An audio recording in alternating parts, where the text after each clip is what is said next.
Je suis très heureuse d'être ici et c'est un grand honneur pour moi de participer à cette table ronde. Je m'excuse pour mon mauvais niveau de français. J'enseigne didactique générale à l'Université d'Urbino en Italie. Je suis très intéressée par les modèles et les pratiques de développement des compétences professionnelles des éducateurs et des enseignants. J'ai découvert la didactique professionnelle en lisant l'article de Pastré, Mayen, Vergniaud, La didactique professionnelle. J'ai beaucoup aimé cette perspective. J'ai cherché d'autres lectures et, il y a 3 ans, j'ai organisé une conférence à Urbino, en Italie, intitulée « Les compétences professionnelles des éducatrices et des éducateurs ». Patrick Mayen a participé à la conférence et a rédigé un essai très intéressant publié dans ce volume en Italie, traduit en Italie. Merci pour votre accueillance et pour votre magnifique organisation de les colloques. Merci Sylvia. Isabelle Garborio, qui es-tu, Isabelle? Merci. Donc moi je suis française, voilà, non seulement francophone mais française. Je viens de l'Institut Agro Dijon, Éduterre Ingénierie, où je suis à la fois chargée d'ingénierie de certification et d'ingénierie de formation pour l'enseignement agricole technique, pas pour le supérieur. Et j'ai découvert la didactique pro à l'occasion de ma thèse avec Patrick Mayen sur les empêchements des enseignants à former aux transitions agroécologiques dans un bac pro conduite et gestion de l'entreprise agricole. Et je suis par ailleurs chercheur associé à l'URFOAP. Merci Isabelle. Et Christine, Alors, qui es-tu? Qui suis-je? Donc, je suis Christine Rousseau, enseignante au Cégep de Granby au Québec. Le Cégep étant, ça suit le lycée ici en France, donc le secondaire au Québec, c'est juste avant l'université. J'enseigne la technique d'éducation à l'enfance. Donc, mes étudiantes vont être appelées à œuvrer dans les centres de la petite enfance. Ici, c'est ce qu'on appelle des crèches. Donc, c'est des spécialistes du développement des enfants de 0 à 12 ans. La didactique professionnelle, en ce qui me concerne, c'est assez nouveau dans ma pratique. Donc, je suis pas une experte. Donc, je viens vraiment à titre d'amatrice ou presque. Donc, c'est tout nouveau dans ma vie. Tu découvres. Je découvre avec plaisir, mais c'est encore tout chaud. Voilà. Bon, maintenant, Christine, puisque tu as le micro, est-ce que tu peux décrire les spécificités du dispositif de co-développement professionnel qui est ton cadre à toi, que tu as mis en place pour l'éducation à l'enfance? Vous allez voir un dispositif assez intéressant et innovant.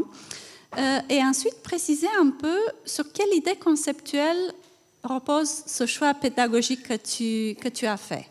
Tout d'abord, je vais spécifier c'est quoi le co-développement professionnel, comment je l'applique, moi, dans mon cours. C'est un dispositif que j'ai mis en place depuis 2 ans environ. Donc, ce qu'on fait tout d'abord, c'est que dans le cadre d'un cours que j'enseigne qui s'intitule l'intervention éducative en milieu scolaire, je vais dans une école primaire avec mes étudiantes et j'enseigne directement dans le lieu de travail où elles vont œuvrer plus tard, donc un service de garde en milieu scolaire. Ici, ça s'appelle, je crois, la garde périscolaire. Donc, on enseigne 4 périodes, 1 fois par semaine dans l'école primaire. Et donc, on y va 8 fois durant la session, une session de 15 semaines. Comment ça se passe? C'est de l'apprentissage en milieu de travail. On commence toujours par une période de co-développement professionnel, c'est-à-dire que les 3 étudiantes et une éducatrice se réunissent pour discuter d'une situation problématique ou d'une question qu'elles se posent par rapport à leur travail. Ensuite, les étudiantes vont aller avec l'éducatrice, travailler avec, observer le groupe d'enfants, intervenir auprès d'un groupe d'enfants pendant environ 1h30. Et à la toute fin de la leçon, ben là, on revient ensemble et les étudiantes font une mise en commun de ce qui s'est passé durant l'après-midi. Donc, la période, là, le déroulement de la séance de co-développement professionnel se déroule pas mal toujours de la même façon. Tout d'abord, il y a soit une étudiante, soit l'éducatrice professionnelle expose un problème ou expose une question. Et ensuite, les participants vont poser des questions sur la question, donc pour être sûr de bien comprendre le problème. Et s'ensuit là une période de brainstorming, de remue-ménage, de remue-ménage pour trouver toutes les solutions possibles pour remédier à la situation. Et finalement, la personne qui a exposé le problème va faire son choix d'intervention. Donc, moi, je choisis, parmi tout ce qui a été exposé, voici ce que je choisis de mettre en place avec mon groupe d'enfants. Puis, à la toute fin, le groupe ensemble va discuter de comment ça s'est passé. Donc, qu'est-ce qu'elles ont appris grâce à cette période de co-développement-là. Donc, les étudiantes auront bénéficié de l'expérience de l'éducatrice et l'éducatrice aura bénéficié de tous les nouveaux apprentissages théoriques des étudiantes. Fait que ça va jusqu'à maintenant, le time. Donc, les idées conceptuelles, c'était tout d'abord la collaboration, parce que c'était quand même un défi pour nos étudiantes de collaborer avec des professionnels. Donc, en les jumelant avec une professionnelle, la collaboration, elle devait là, développer les qualités là, pour bien collaborer. Puis, il y avait aussi tout l'aspect de la complexité d'une situation authentique qui nous causait problème. Comment placer l'étudiante dans une situation authentique? Puis, je me disais, en allant directement sur le terrain, elle voit des vrais enfants, elle voit des vrais problèmes d'intervention auprès des enfants. Donc, c'était pas mal ce qu'il y avait de plus près là, d'une situation authentique. Fait que, est-ce que ça répond à la question? Très bien, merci. Oui. On va arriver à la didactique professionnelle aussi, hein, mais on y va progressivement. Maintenant, on va passer à Sylvia. Sylvia, quels sont les problèmes? On va rester dans la petite enfance. Hein.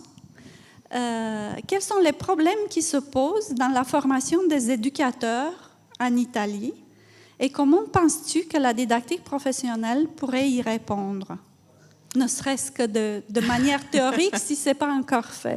Oui. Merci. En Italie, la formation académique des éducateurs repose, comme celle des enseignants, sur 3 piliers: cours théoriques, laboratoire, stage. Donc, la théorie dans les cours, la simulation dans les laboratoires, la pratique dans les stages. En Italie, il existe une forte séparation entre la théorie et la pratique, et les cours théoriques sont considérés comme plus importants que l'expérience et l'action dans la pratique. Récemment, nous avons adopté des lois pour soutenir les éducateurs, mais la société considère les enseignants et les éducateurs différemment. Les cours universitaires pour des enseignants durent 5 ans. Les cours pour des éducateurs, 3 ans. Les contrats des enseignants sont nationaux et ils sont fonctionnaires publics. Les contrats des éducateurs sont régionaux et ils ont des contrats flexibles et précaires. Les salaires sont différents, mais les compétences requises sont similaires. les éducateurs, comme les enseignants, doivent développer les compétences professionnelles, pédagogiques, didactiques, psychologiques, stratégiques, relationnelles, émotionnelles, éthiques, sociaux, etc., etc. Ils doivent être capables d'adapter leur intervention en fonction de la diversité, de la variabilité et de la complexité des situations éducatives. La didactique professionnelle, toutes les personnes ici, peut aider à clarifier le fait, en Italie, qu'il y a une théorie dans la pratique. Elle peut aider à déplacer l'attention de la théorie vers la situation. Elle peut aider à comprendre et à développer la théorie de l'action. Elle peut aider à construire les modèles mentaux ou les schémas pour l'action. La didactique professionnelle peut aider à construire des opérations d'orientation et de contrôle pour comprendre les différentes situations. La didactique professionnelle peut contribuer à la formation des formateurs, c'est-à-dire des éducateurs en service avec de l'expérience, pour accompagner les étudiants ou les éducateurs novices à maîtriser et à construire la capacité d'adapter leurs ressources aux situations auxquelles ils doivent faire face. Toujours dans une perspective d'apprentissage tout au long de la vie. En résumé, je voudrais développer la didactique professionnelle dans le contexte éducatif italien. Merci beaucoup, Sylvia. Isabelle, c'est ton tour. Donc, Isabelle, tu nous as dit que tu venais de l'enseignement agricole. Est-ce que tu peux décrire ton champ d'intervention pour l'enseignement agricole et la même chose, préciser la place de la didactique professionnelle dans tes interventions? Oui. Donc, je vais me limiter peut-être à 2 grands champs d'intervention, même s'il y a pas mal d'autres missions. D'abord, peut-être dans le premier champ de la certification, là je vais parler peut-être plus au nom de l'équipe et pas seulement au mien, et après je parlerai en mon nom. Donc, la certification consiste pour nous à élaborer des référentiels de diplômes ou de certificats de spécialisation, à la fois des référentiels d'activité, des référentiels de compétences et des référentiels d'évaluation. Et dans ce cadre-là, on mobilise la didactique professionnelle, d'une part pour analyser le travail, pour le référentiel d'activité, et pour aussi identifier alors ce que nous appelons des SPS, et situations professionnelles significatives, qui sont un peu issues des situations emblématiques ou critiques. Et d'autre part, on mobilise aussi l'analyse de l'activité quand on le peut sur certaines de ces SPS, pour tenter d'aller voir un petit peu quels seraient les concepts organisateurs, on va dire, de certaines de ces SPS. Je ne sais pas s'il est besoin d'ajouter que dans des temps très contraints, on n'arrive pas nécessairement à trouver ces concepts organisateurs. Et ce n'est pas seulement une question de temps d'ailleurs, parfois on n'y arrive tout simplement pas. Ça c'est pour le champ de la certification. Dans le champ maintenant de la formation, et de l'ingénierie de formation, et là je vais parler plutôt en mon titre. Moi en tout cas je mobilise la didactique professionnelle plutôt dans l'idée en fait d'approcher les modèles opératifs des formateurs avec lesquels on travaille sur des objets. Je pense en particulier à l'évaluation, à la conception et à la mise en œuvre de situations d'apprentissage, ou à la formation aux transitions agroécologiques, avec l'idée derrière, après avoir travaillé ces modèles opératifs, de tenter de trouver une structure conceptuelle de ces situations, de manière à nous permettre de se dire finalement qu'est-ce qu'il serait nécessaire de maîtriser, qu'est-ce qu'il serait nécessaire d'entraîner, qu'est-ce qu'il serait nécessaire de développer pour ces formateurs dans ces situations-là, même si on n'utilise pas toujours les mots de la didactique professionnelle. J'ai quand même oublié de préciser que l'enseignement agricole technique est vraiment axé sur la pédagogie des situations. Voilà. Merci Isabelle. Garde le micro pendant que tu l'as. Isabelle, tu es à la fois chercheur et intervenante. Comment ces deux statuts se rencontrent au quotidien et notamment en lien avec la didactique professionnelle qui nous intéresse plus particulièrement aujourd'hui, mais pas seulement. D'accord. C'est à toi de choisir par quel côté entrer. C'est la dernière série de questions avant les échanges, merci, avec la salle. C'est pour, en fait, on commence à poser la table pour stimuler les échanges sur les pratiques.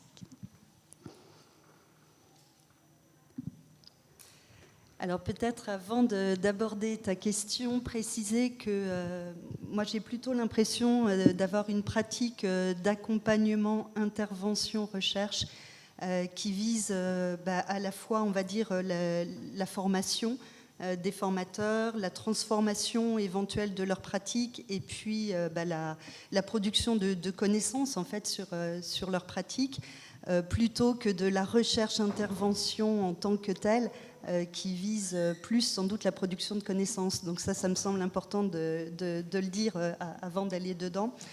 Je dirais que, alors, en deux temps peut-être, d'une part, en quoi la recherche oriente ma pratique, et puis ensuite en quoi peut-être je m'en distancie. Je dirais que la recherche, elle oriente ma pratique dans plusieurs sens. D'abord parce que, et là pour le coup je ne suis pas la seule, c'est vrai aussi de mes collègues, on rentre toujours dans l'accompagnement ou dans la formation avec quelque part une pratique instrumentée par un certain nombre de concepts qui sont évidemment bien aidants, y compris pour l'intention qu'on va donner à notre acte.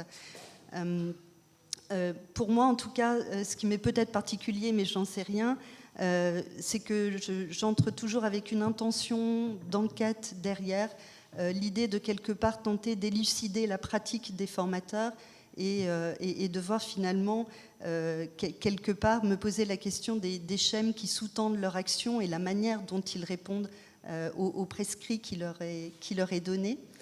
La recherche a aussi orienté ma pratique en ce sens que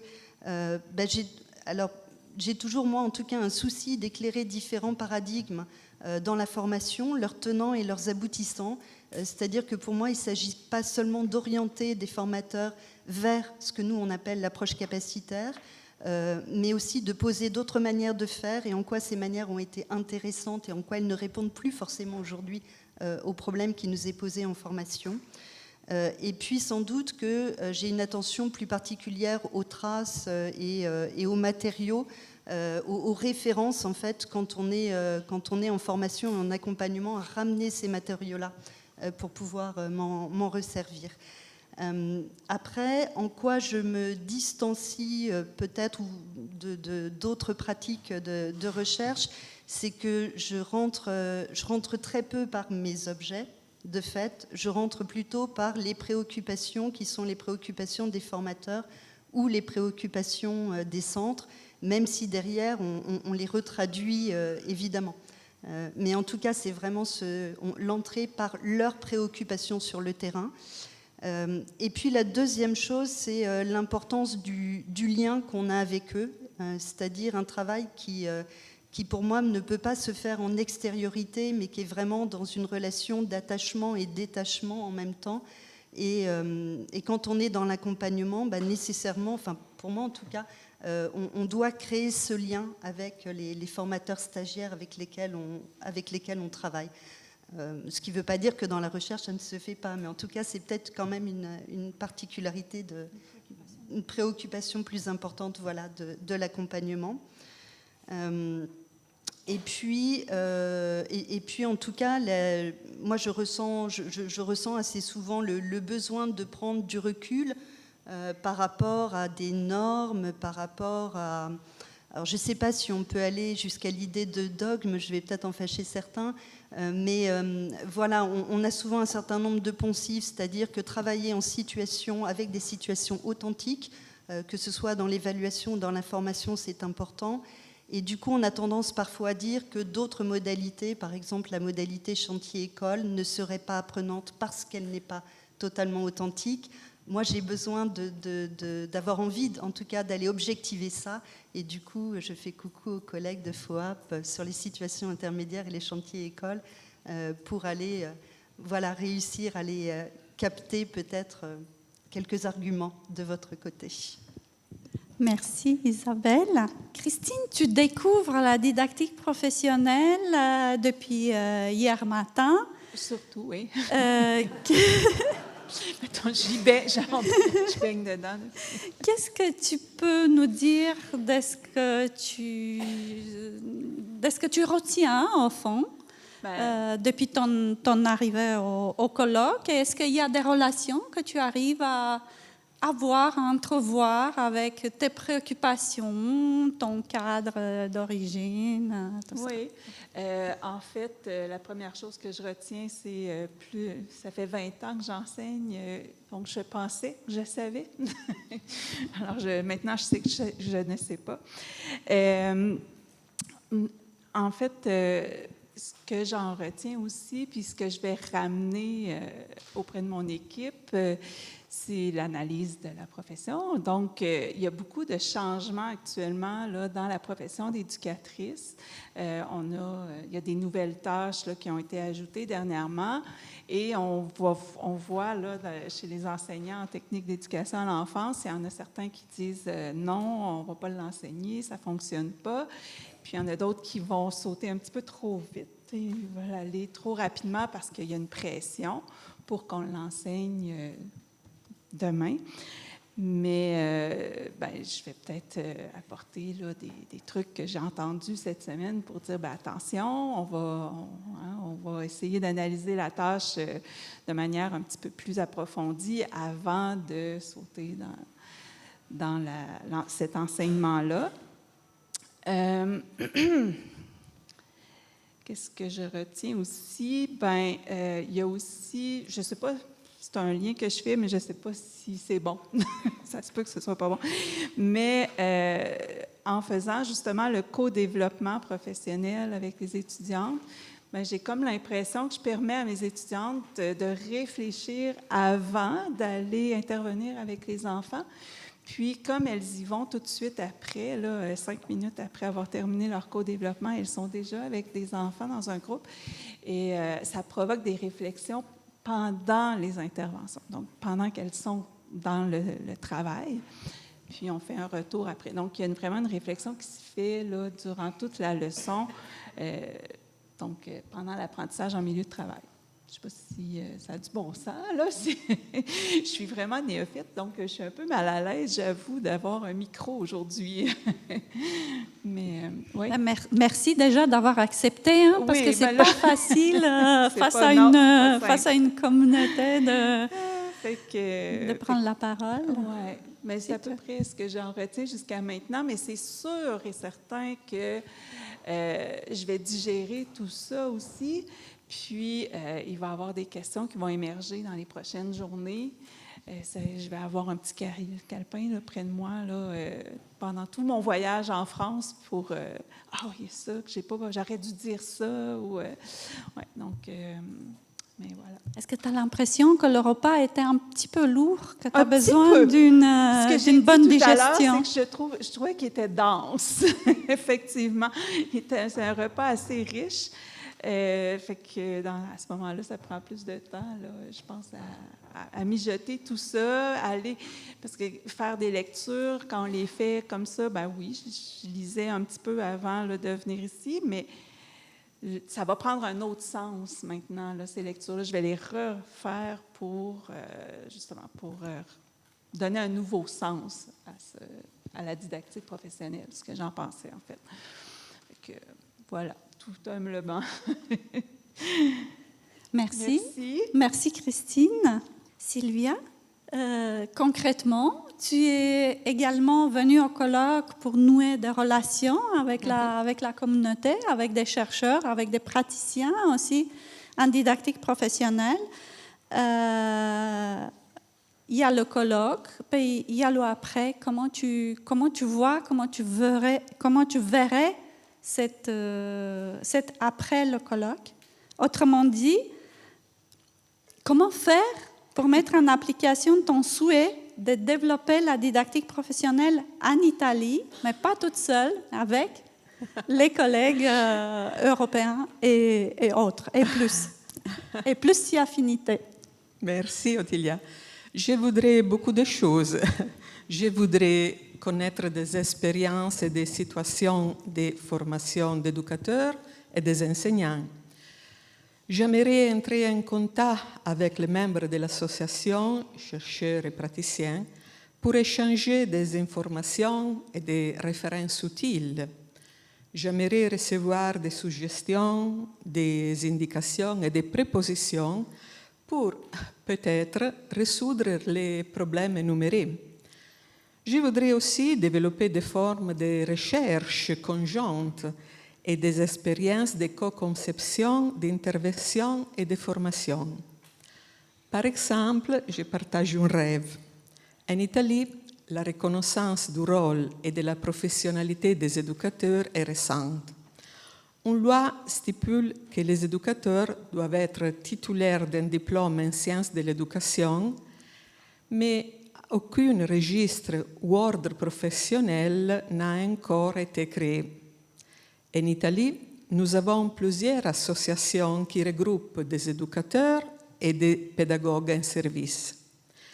J'aimerais beaucoup proposer un projet de formation impliquant les associations d'éducateurs et de pédagogues italiennes, l'université, les futurs étudiants éducateurs et les membres de la didactique professionnelle pour expérimenter la formation et le développement des compétences professionnelles.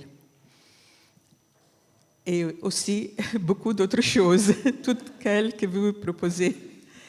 Merci de votre attention et de votre patience. Pardonnez-moi. Merci beaucoup, Sylvia. On va passer aux questions.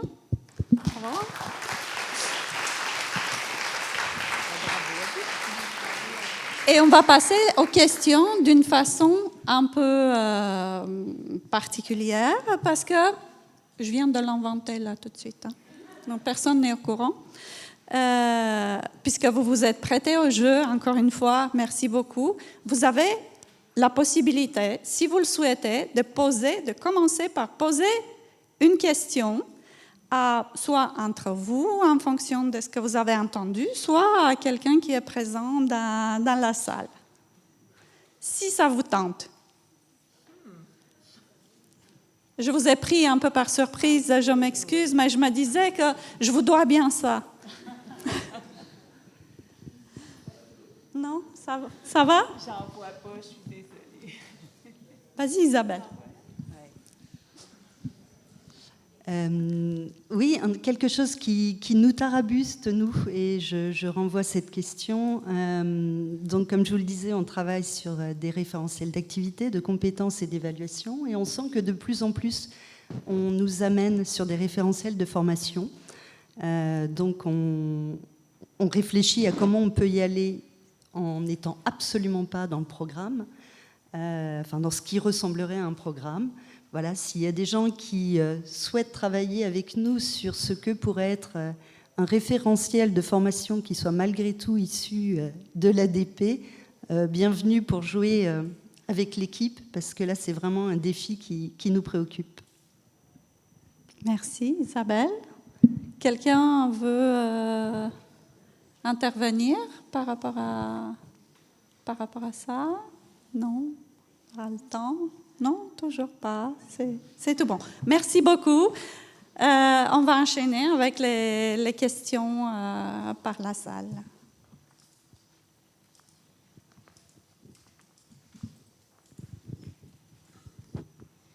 Bonjour Isabelle. Justement, je t'adresse la question pour ta réponse. Est-ce que dans votre curriculum de formation, vous êtes passé par l'approche par compétences ou pas? Alors, nous, on travaille avec des formateurs avec lesquels on travaille sur leur propre formation continue. On n'est pas sur la formation initiale des formateurs de l'enseignement agricole technique. Et en revanche, Oui, tout le travail sur la certification est lié à l'approche par compétences, sachant que dans l'enseignement agricole, le parti pris a été de ne pas parler de compétences, mais de capacités, avec l'idée que finalement on ne sort pas de formation complètement compétent, mais après avoir vécu un certain nombre d'expériences. Et donc voilà, on considère la capacité comme une compétence en devenir, mais on est bien par cette approche compétence, oui. Mais nous, notre travail se fait avec des formateurs et non pas avec des cohortes de formateurs. C'est-à-dire qu'on ne travaille pas sur 3 ans ou 5 ans avec eux. On va leur proposer ou bien un accompagnement au mieux, ou bien des formations courtes.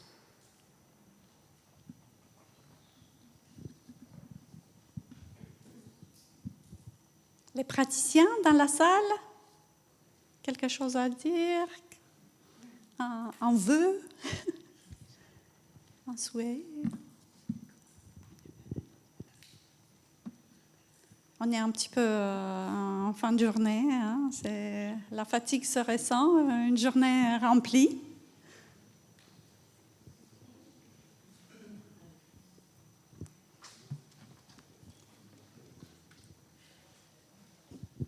Bonjour. Donc ma question, elle pourrait être adressée en même temps à Sylvia et, à Dame du Québec. J'arrive pas à lire, je suis désolée. Voilà.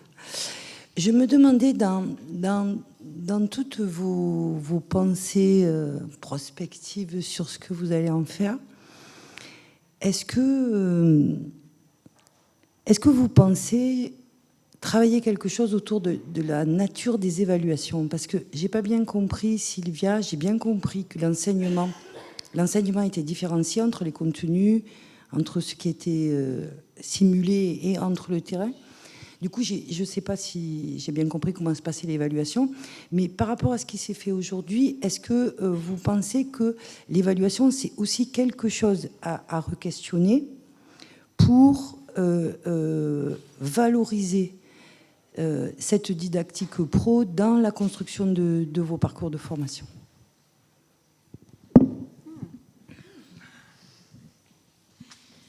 Alors, oui, l'évaluation, c'est très important. Hein? C'est quelque chose qui, je pense, quand on enseigne, c'est une partie importante de notre travail.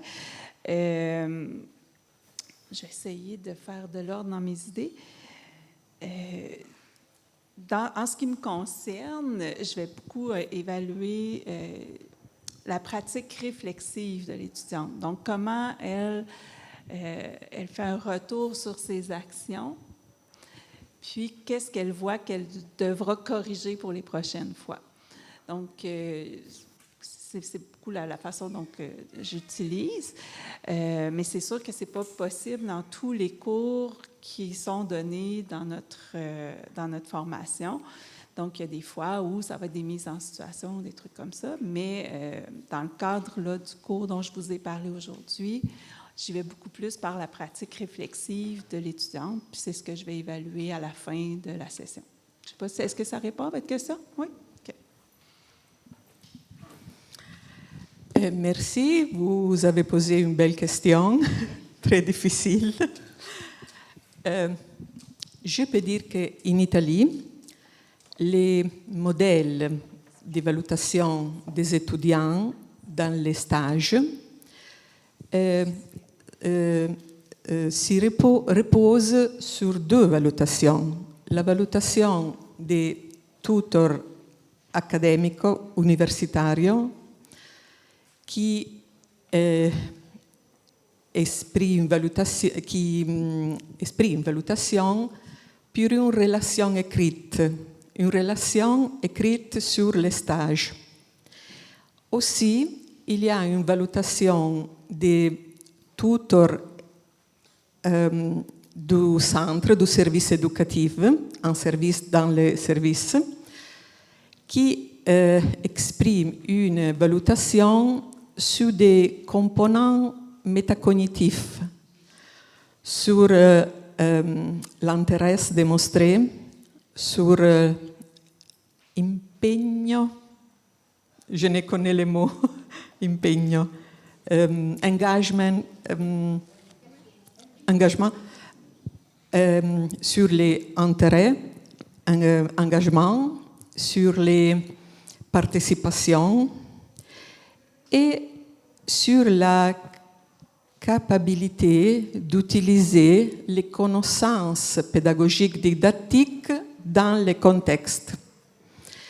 Et il y a une valutation, il exprime une valutation insuffisante, suffisant, bonne, optime. Il n'utilise pas des numériques. Quelque chose à ce que j'ai dit tout à l'heure. J'ai parlé d'une production réflexive, d'une rédaction réflexive de la part d'étudiantes, mais je ne vous ai pas, si je peux préciser, dans cette rédaction-là, l'étudiante va avoir à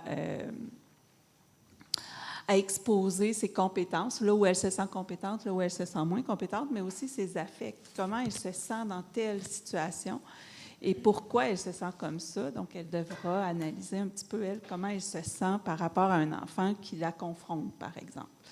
Donc, voilà, je voulais juste préciser là, qu'est-ce qu'il y avait dans l'évaluation.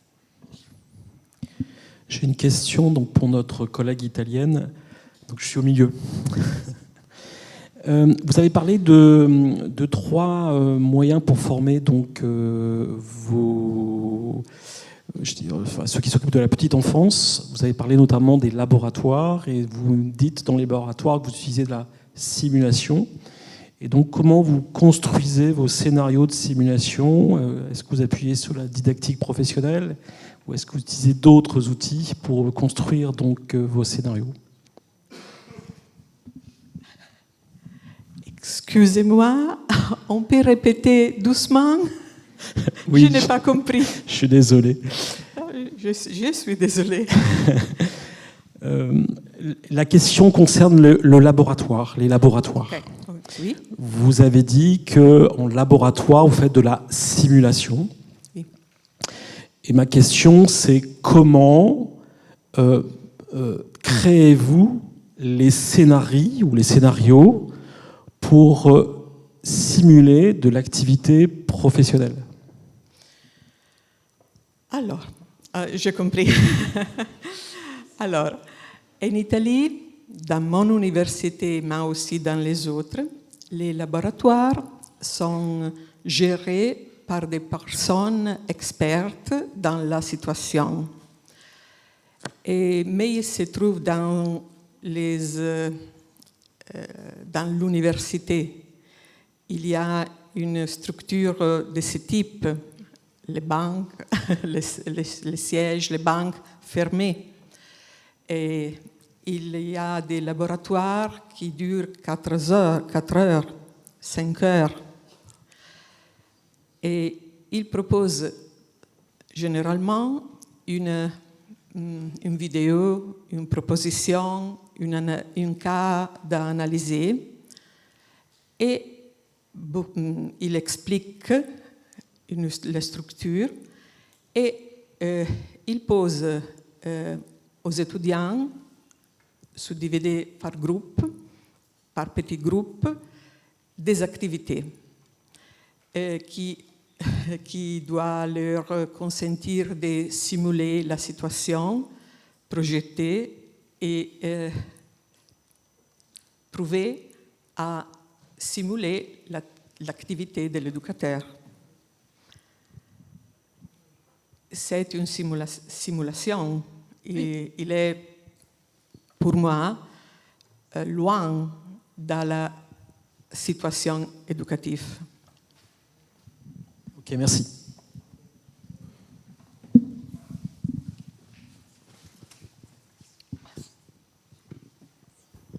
Oui, Hélène? Et puis, s'il y a plus de questions après, on pourra peut-être s'arrêter avant. Oui. Ok, donc, dernière question. Alors, c'est par rapport à la question d'Isabelle. Elle nous a posé une question, et je ne veux pas répondre, mais je veux retourner une autre question. Donc, Isabelle Gaborio, tu nous dis, si je comprends bien, Je vais reformuler pour être sûr. Il y a un appareillage dans l'enseignement agricole qui fait qu'on on accompagne les formateurs à la didactique professionnelle finalement, par des prescriptions, enfin par référentiels, les référentiels de métiers ou professionnels, référentiels qui permettent de décrire des situations significatives. Bon voilà, il y a tout l'appareillage. Et puis il y a le programme, on pourrait dire, enfin le référentiel de formation. Et tu nous dis que peut-être que tu pourras avoir que le référentiel de formation. C'est ça ? Et comment faire s'il n'y a que ça ? C'est comme ça que je n'ai pas bien compris. Vas-y. Non, je me suis peut-être mal exprimée. C'est-à-dire que donc on travaille pour les différents diplômes à concevoir ces référentiels d'activité, de compétences et d'évaluation. Et on sent, on n'en a pas la certitude, on sent que notamment des institutions telles que France Compétences voudraient, au regard de la qualité de la formation, que ça puisse être accompagné de référentiels de formation. Et là, nous, on se sent effectivement très, très gênés. C'est-à-dire que pour nous, l'idée, c'est bien de laisser toute liberté aux formateurs leur laisser la liberté, en tout cas, de se débrouiller des situations professionnelles significatives à partir desquelles ils vont travailler. Et en tout cas de déterminer quelles sont les ressources nécessaires pour leurs propres stagiaires pour pouvoir prendre en charge ces situations-là.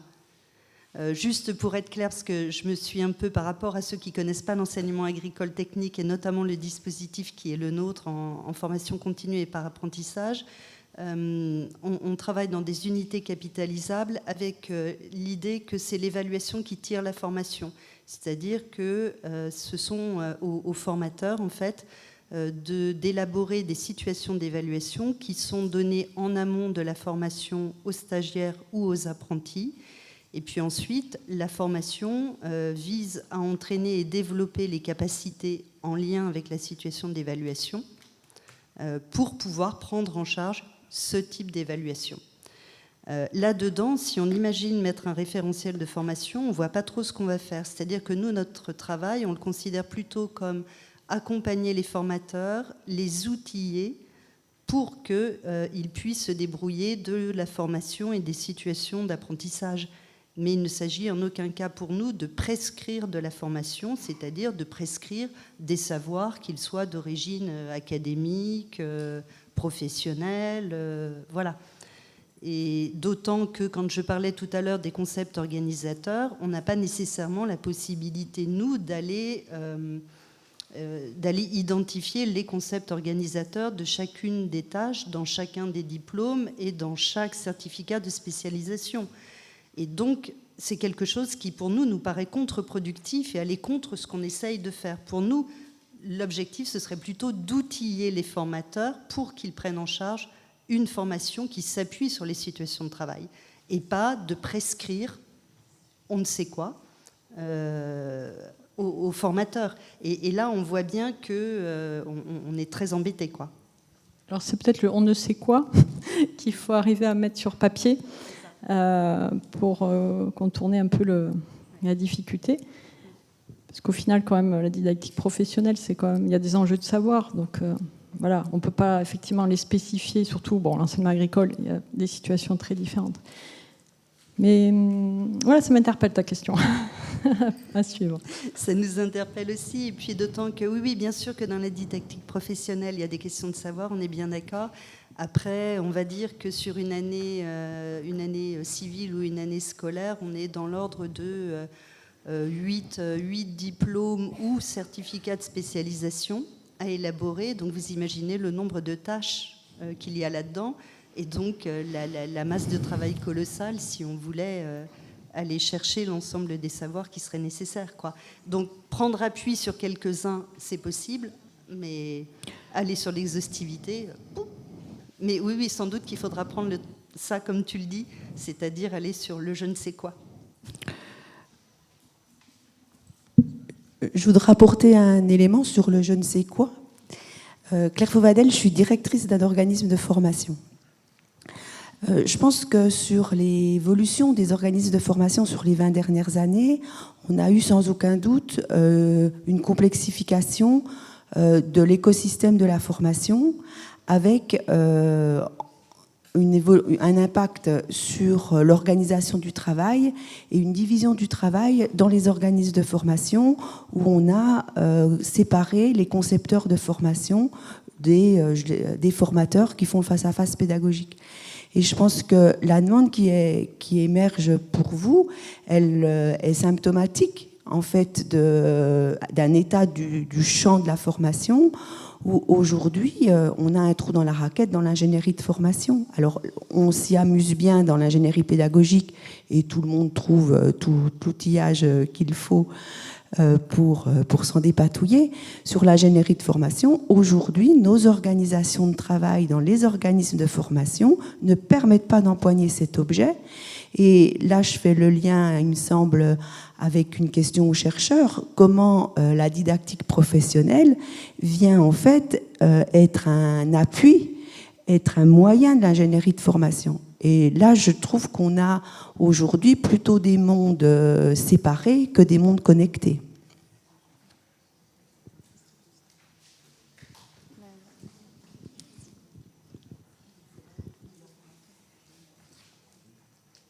Oui, j'arrive.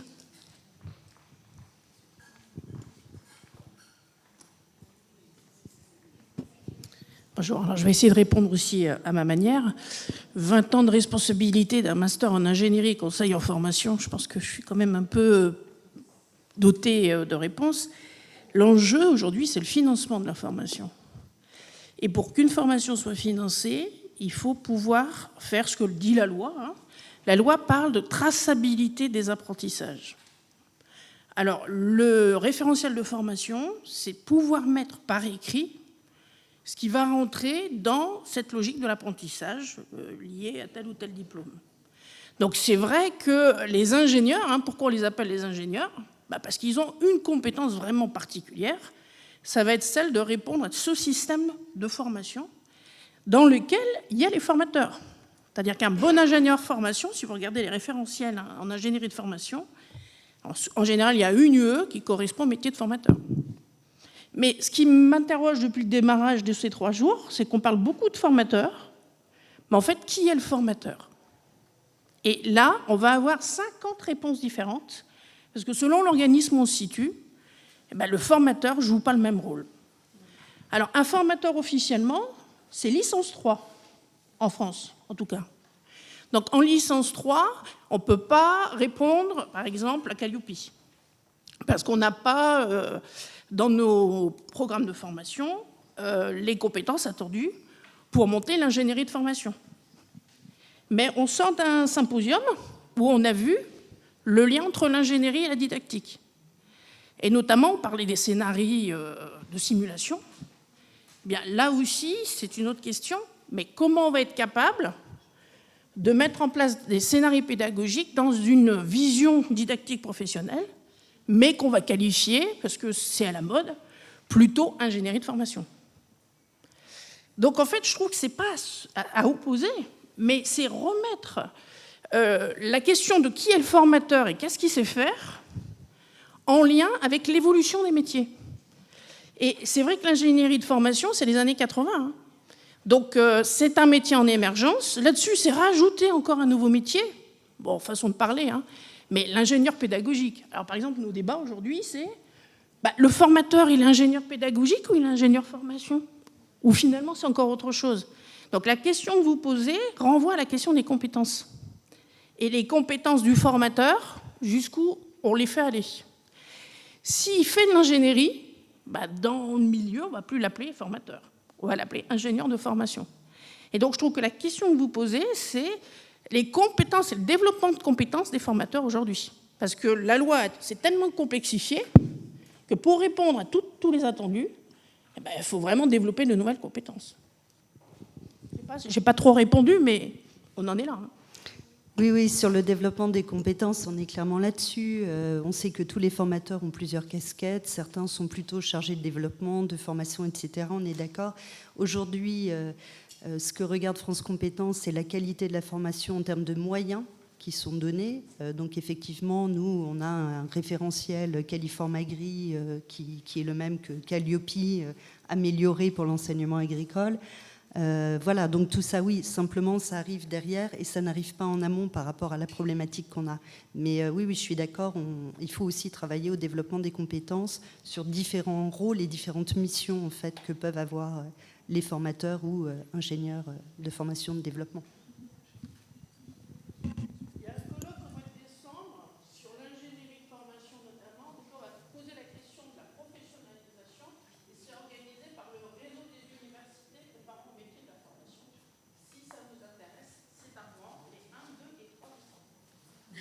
Et voilà une bonne annonce pour la suite, un rendez-vous. Hélène, est-ce que je pourrais te laisser le micro, mais pas avant de remercier Isabelle, Christine et Sylvia de s'être prêtées au jeu.